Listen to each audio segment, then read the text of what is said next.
হবে, সব আমগুলো পেরে নেওয়া হবে। এই সামনের গুলো রাখবো আর ওই দিকের গুলো সব পেরে নেব। বাবা আম পাড়তে শুরু করে দিয়েছে ওখানে। আমগুলো এত টক,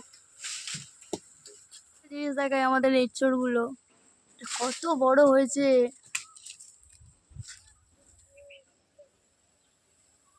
সুন্দর লাগছে। আমগুলো কুড়িয়ে কুড়িয়ে এবার রাখি। আমাদের কাছে আমগুলো এত টক, তাই এবারে আমগুলোকে পেরে নিচ্ছি কাঁচা অবস্থাতেই। এগুলো আচার করা হবে। পাকলে একদম টক, খাওয়াই যায় না। ওই জন্য মাকে বলেছি এবছর সব কটা আমকে পেরে নেবে, কিছু রেখে দেবে পাকানোর জন্য, আর কিছু পেরে নেবে। আমের সাইজগুলো এবারে খুব ছোটও এসেছে। তো হয়ে গেছে, আঁটি হয়ে গেছে, আমগুলো ছাড়ানোই যাচ্ছে না। আমগুলো কাটা হচ্ছে, আচার করা হবে আমগুলো। আমাদের সব আমগুলোই পাড়া হয়ে গেল, আর শুধু এই কটিই রেখেছে। সব গাছটা, ওই দিকের গোটা গাছটা কেটে দিল, সব আমগুলো পেরে দিল। হয়েছে কি? খিদে পেয়েছে? কি হয়েছে কুটুস? কি কো?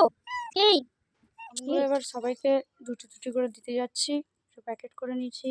আমাদের এখানে গুড় আম হচ্ছে।